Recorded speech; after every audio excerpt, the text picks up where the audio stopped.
जय जगन्नाथ, जय श्री श्याम। क्रांति उड़ीसा मीडिया में आपका स्वागत है। मैं हूं नंद किशोर जोशी। आप सभी से अनुरोध है, कृपया इस चैनल को लाइक करें, शेयर करें, सब्सक्राइब करें एवं बेल बटन अवश्य दबाएं। आज हम चर्चा करने जा रहे हैं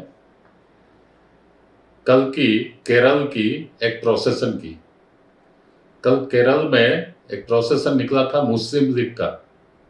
उस प्रोसेसन में हजारों मुस्लिम लीग कार्यकर्ता शामिल थे एवं शहर की सड़कों पर स्लोगन दे रहे थे, हिंदुओं तुम्हें तुम्हारे मंदिर में घुस के मारेंगे, हिंदुओं तुम्हें जलाकर मारेंगे, तुम्हें रामायण पढ़ने नहीं देंगे। इसी तीन लाइन के ऊपर, इन्हीं तीन वाक्यों के ऊपर आज का हमारा ये वीडियो मैं बनाने जा रहा हूं। मैं मुस्लिम लीग के इतिहास के बारे में बता रहा हूं आपको। 1906 में अखंड भारत में मुस्लिम लीग की स्थापना हुई ढाका में, जो बांग्लादेश की आज की राजधानी है। उस समय अखंड भारत में वो बंगाल का हिस्सा हुआ करता था। अखंड भारत में अखंड बंगाल का हिस्सा हुआ करता था ढाका में 1906 में जब स्थापना हुई मुस्लिम लीग की, तत्पश्चात स्थापना के पीछे भी कौन थे? एक अंग्रेज ऑफिसर। इंडियन नेशनल कांग्रेस, जो भारतीय राष्ट्रीय कांग्रेस जो जिस नाम से जानी जाती है, उसकी स्थापना बॉम्बे में हुई 1885 में, 1885 में। उसकी स्थापना के पीछे भी एक अंग्रेज अधिकारी थे। उनका नाम था ए ओ ह्यूम। सर ह्यूम के नाम से वो जाने जाते थे और वो इटावा यूपी के एक कलेक्टर थे। अब आप सोचिए, एक कलेक्टर की हैसियत, इटावा के एक कलेक्टर की हैसियत, वो उस समय जाके बॉम्बे में मतलब कांग्रेस पार्टी की, राजनीतिक पार्टी की स्थापना किए थे वो फर्स्ट। मतलब आज की जो कांग्रेस पार्टी है, उसके फाउंडर फादर हैं सर ए.ओ. ह्यूम। तो मतलब कांग्रेस की तो नींव तो अंग्रेजों ने रखी थी, उसी तरह तो अंग्रेजों ने मुस्लिम लीग की नींव रखी थी 1906 में ढाका में। और ये सारे के सारे स्टार्टिंग से ही, मतलब कांग्रेस, ये जो हिंदुओं को मुसलमानों को लड़ाने भिड़ाने का, दो फाड़ करने का सारी चाल अंग्रेजों ने 1857 के सिपाही विद्रोह के बाद रची थी। और उसी के हिसाब से वो लोग आगे भी बढ़ते जा रहे थे और कामयाब भी हुए अंत तक, 1947 तक। तत्पश्चात जब मुस्लिम लीग की स्थापना हो गई, इधर कांग्रेस की स्थापना हो गई, इधर मुस्लिम लीग की स्थापना हो गई, दोनों ने आजादी के आंदोलन में, मतलब दोनों अंदर से मिले हुए थे अंग्रेजों के साथ, और ढोंगी पाखंडपन दिखा रहे थे कि हम लोग आजादी मांग रहे हैं। ठीक है, आजादी मांग रहे हैं। उस समय लोग भी समझे भी नहीं थे। आज भी मैं समझता हूं कि सारे लोग नहीं समझ पाए होंगे इनकी क्या क्या गंदी राजनीति है, इनमें क्या क्या षड्यंत्र था अंग्रेजों का, ब्रिटिशर्स लोगों का। तो उन्होंने मांग की, मोहम्मद अली जिन्ना ने क्या मांग की थी कि हम लोगों की कौम अलग है, हम हिंदुओं के साथ रह नहीं सकते, हमारे पर्व त्योहार लेन देन रीति रिवाज सब भिन्न है हिंदुओं से, इसलिए हमें अलग देश चाहिए, हमें अलग मुल्क चाहिए, हम हिंदुओं के साथ रह ही नहीं सकते, चल नहीं सकते। अंग्रेजों तो चाहिए रहता है, अंग्रेजों ने तो सारा बीजारोपण किया था। हिंदू मुसलमान थ्योरी तो हमारे देश में अंग्रेज ही लाए थे और अंग्रेजों के मन मुताबिक ही डिमांड जिन्ना की है। ठीक है, जिन्ना ने तो पाकिस्तान मांग ली धर्म के आधार पर, मजहब के आधार पर, लेकिन नेहरू को भी तो वही चाहिए था। उस समय आजादी के पहले 1947 तक इंडियन नेशनल कांग्रेस को भारत में, अखंड भारत में बोला जाता था यह हिंदुओं की पॉलिटिकल पार्टी है। हिंदुओं की पॉलिटिकल पार्टी थी कांग्रेस और मुसलमानों की पॉलिटिकल पार्टी थी मुस्लिम लीग। तो इनके गुप्त एजेंडे में, मतलब मोहम्मद अली जिन्ना और ये जवाहरलाल नेहरू के गुप्त एजेंडे ने डिमांड की ब्रिटिशर्स के सामने, और ब्रिटिशर्स ने मान लिया कि भाई ठीक है, तुम लोग दोनों हिंदू मुसलमान अलग अलग रहो। इसलिए मैं बोल रहा हूं ये बात, क्योंकि पार्टीशन जो हुआ उस समय एक्चुअली देखा जाए तो जब पीसफुल पार्टीशन होना चाहिए था, तो उस समय ट्रांसफर ऑफ पॉपुलेशन भी होनी चाहिए थी।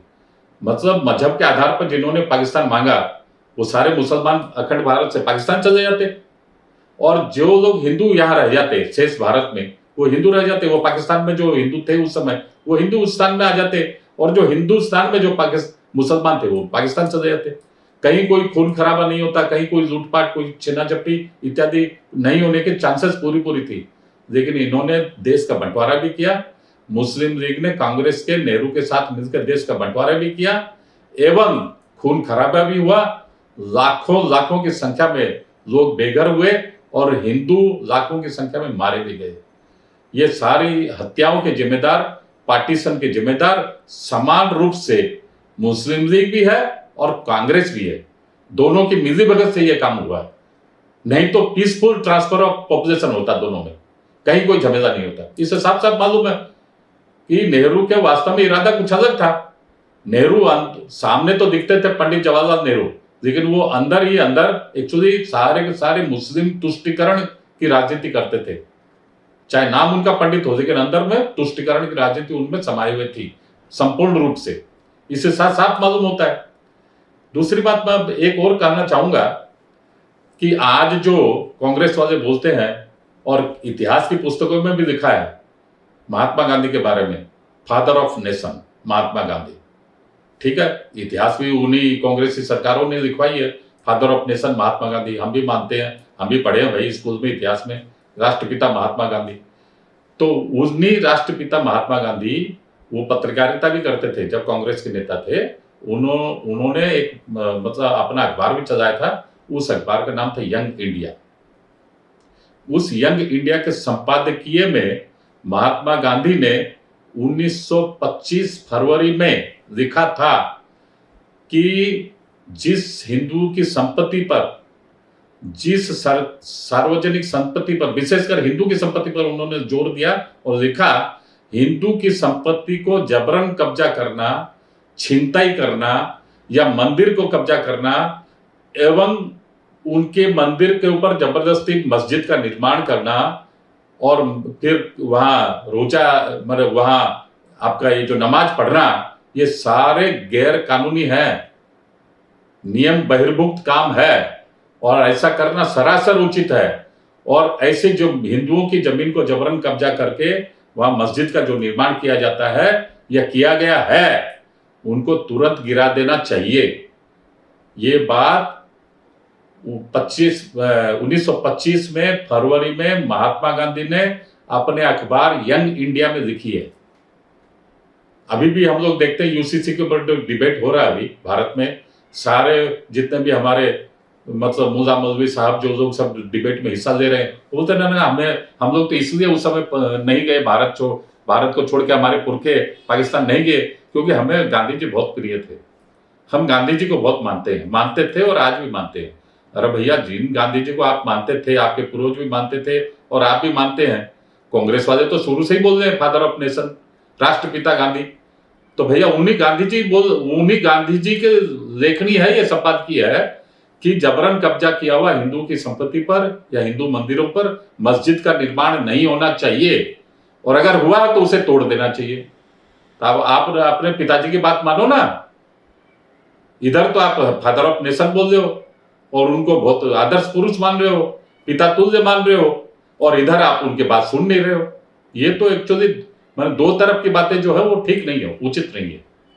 अब मैं आ रहा हूं कि जब मुस्लिम लीग और कांग्रेस ने बंटवारा कर दिया इस देश का कि भाई एक पाकिस्तान एक हिंदुस्तान भारत, फिर ये मुस्लिम लीग नाम की पार्टी जब मुसलमानों के नाम में ये, अच्छा कौन कौन गया, एक और बात है, कौन कौन गए यहां से पाकिस्तान बनाने, पाकिस्तान की मांग कौन की और कौन कौन गए?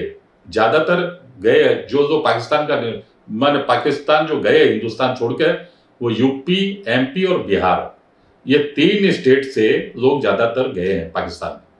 जो यूपी के और एमपी के जो लोग गए हैं वो वेस्ट पाकिस्तान में गए, जो आज का पाकिस्तान है, उस समय पश्चिम पाकिस्तान था। और जो बिहार के लोग जो गए ईस्ट पाकिस्तान गए, जो आज बांग्लादेश है।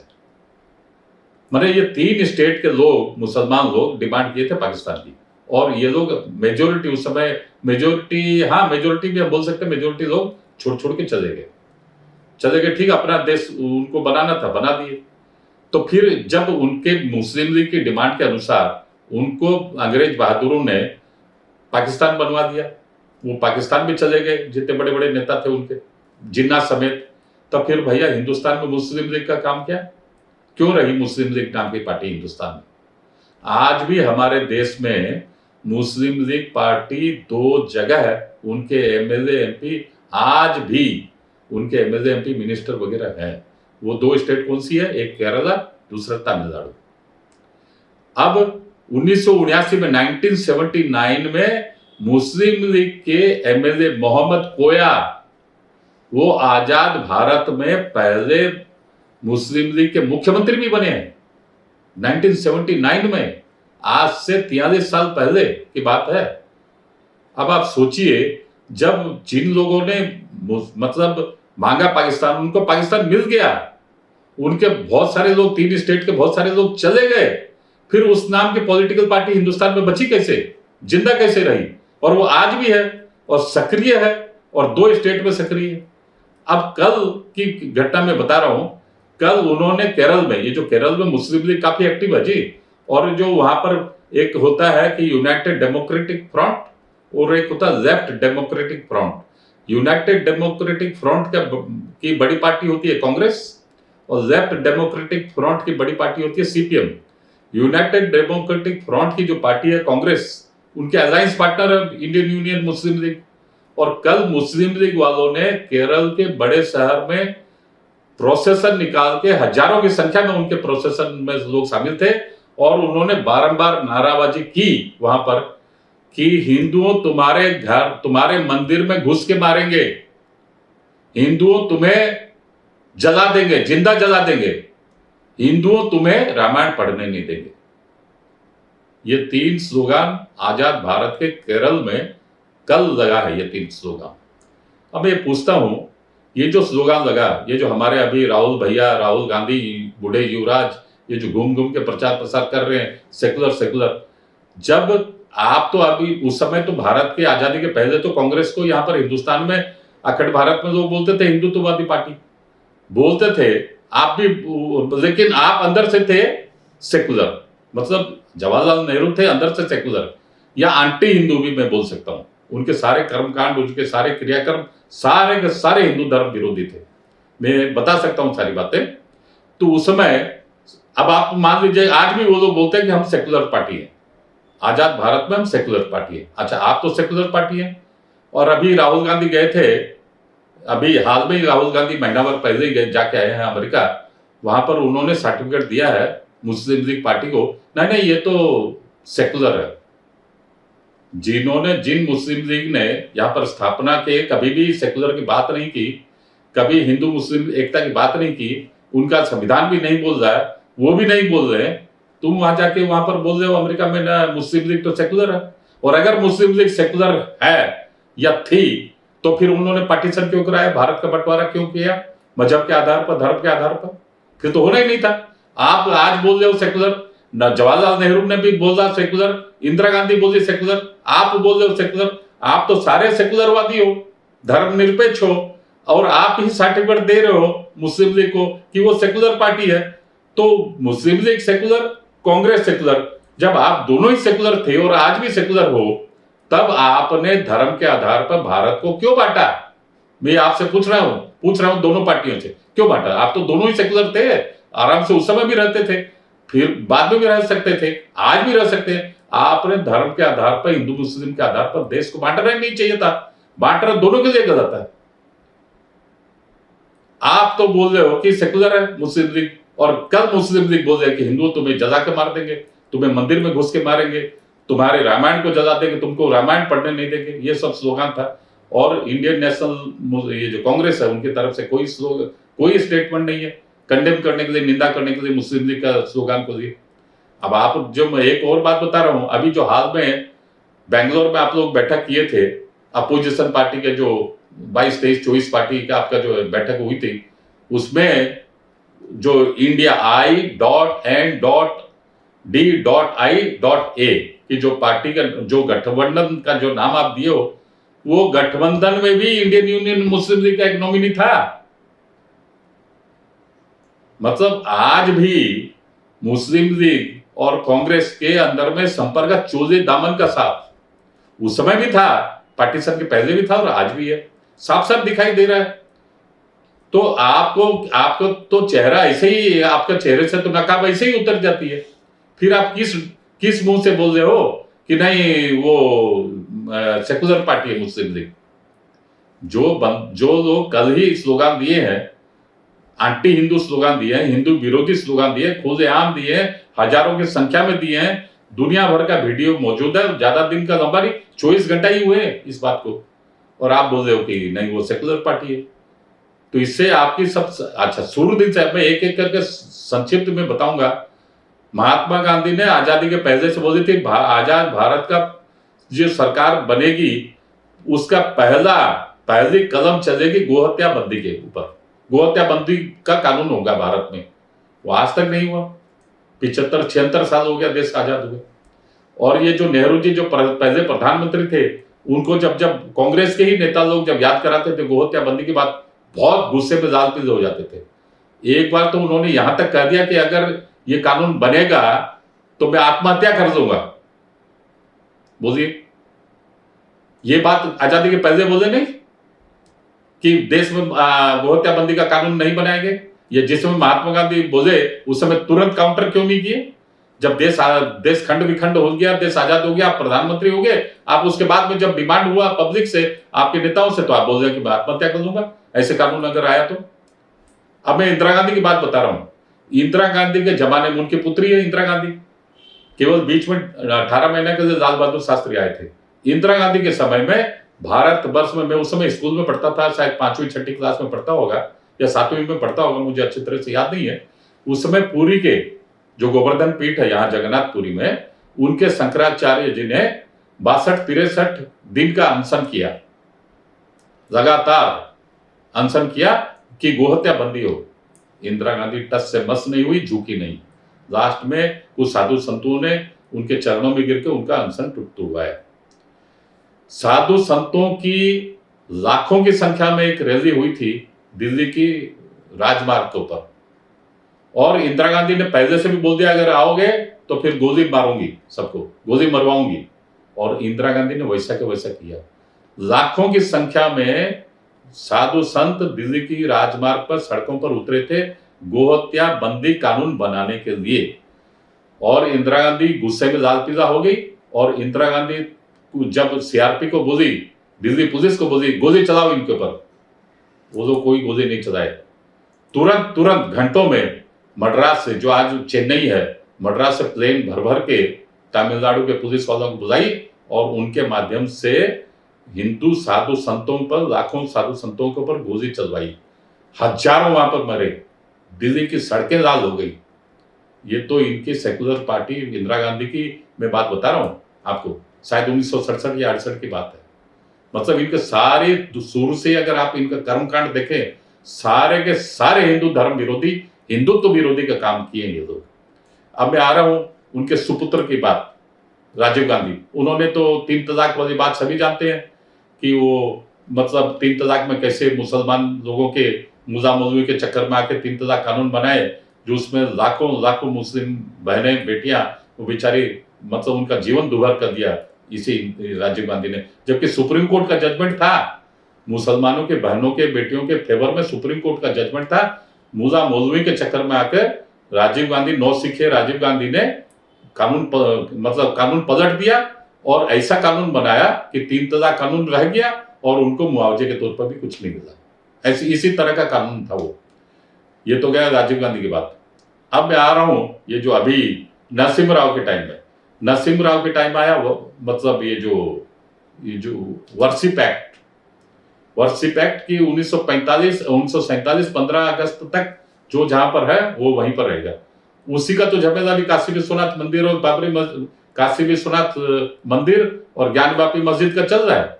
ये एक्ट उस नरसिम्हा राव के टाइम में ही आया है। हमें पांचवें प्रधानमंत्री मनमोहन सिंह की बता रहा हूं, उन्होंने लाया वाकफ एक्ट। वाकफ एक्ट क्या है? वाकफ के मतलब सारे हिंदुस्तान की जितनी जमीन है मुसलमानों की, वो सब वाकफ के अंडर में आएगी। इवन जो जमीन हिंदुओं के मंदिर की है अगर वाकफ बोर्ड बोल देता कि ये हमारी है तो वो भी उन्हीं के अंदर में आएगी। और ऐसा कानून मनमोहन सिंह की सरकार में आया है कि आपको अगर नाराजगी है आप कोर्ट में जाइए, लेकिन कोर्ट फिर बोलेगा वाकफ कमीशन में ही जाना पड़ेगा, और वाकफ कमीशन की अपील केवल हाईकोर्ट में होगी, और वो भी उसमें लिखा हुआ कि वाकफ हाईकोर्ट में भी आप जा सकते हो, लेकिन वाकफ कमीशन का जो जजमेंट है वही फाइनल होगा। मतलब किसी की व्यक्तिगत, कोई अगर हिंदू कोई व्यक्तिगत प्रॉपर्टी है, मंदिर की प्रॉपर्टी है, लखनऊ में है, ये लोग एक शंकर भगवान के मंदिर को ये लोग कब्जा कर लिए और वाकफ प्रॉपर्टी बता रहे हैं। अब मैं आपको एक और बात बता रहा हूं, आज से करीब 1450 साल पहले इस्लाम धर्म का स्थापना हुई थी। आज से 1450 साल पहले तमिलनाडु के एक गांव है जहां पर, तो हजारों साल से हमारे हिंदू भाई लोग यहां रहते आए, वहां पर हजारों साल से एक मंदिर था एक गांव में। ये वो मंदिर को ये लोग क्लेम कर दिए, शायद 2500 के 3000 साल पहले था। ये बोलते हैं ये हमारा मंदिर है, हम लोगों ने, ये हमारी प्रॉपर्टी है, हमारा मंदिर है। भाई तुम लोग का जो इस्लाम धर्म है ये 1450 साल पहले आया था, और फिर आप तो फिर भारत में आते आते बहुत वर्षों के बाद आप आए हो, तो ये मंदिर तो हजारों साल पुराना है, कम से कम 2-2.5-3 हजार साल पुराना है। लेकिन ये तो बता दिए कि नहीं ये हमारा ही है और हमारे पूरा गांव हमारा है, इसलिए मंदिर भी हमारा ही है। मतलब ऐसे ऐसे तर्क ये मनमोहन सिंह की सरकार के सर में वाकफ सरकार के समय में वाकफ बोर्ड बना के ऐसे ऐसे इनको इतना पावरफुल बना दिए हैं कि जैसे ये लोग जो भी बोलेंगे, जहां इन लोगों के आंगली अगर रह गई, वो चाहे मंदिर की प्रॉपर्टी हो, हिंदू की किसी व्यक्तिगत प्रॉपर्टी हो, वो प्रॉपर्टी इनकी होगी। कानून में आप जा नहीं सकते, कोर्ट कचहरी में जाएंगे भी तो भी आपको वहां मुंह की खानी पड़ेगी। इस तरह के ये लोग मतलब ऐसे ऐसे किए हैं हिंदुओं के साथ अन्याय अत्याचार, और आज ये लोग मतलब ढोंग पीट रहे हैं ना, हम लोग का सबके साथ में है और हम लोग ऐसा वैसा बड़ी बड़ी बातें कर रहे हैं। वास्तव में देखा जाए तो इनका सारा आचरण शुरू से, मैंने आपको बहुत संक्षिप्त में बता दिया, शुरू से लेकर अभी तक सारे के सारे आचरण कांग्रेस वालों के, कांग्रेसियों के, हिंदू विरोधी, हिंदू धर्म विरोधी, सनातन विरोधी, भारत विरोधी रही है। आज के अंक में इतना ही, अगले अंक में फिर मिलेंगे। जय हिंद, वंदे मातरम।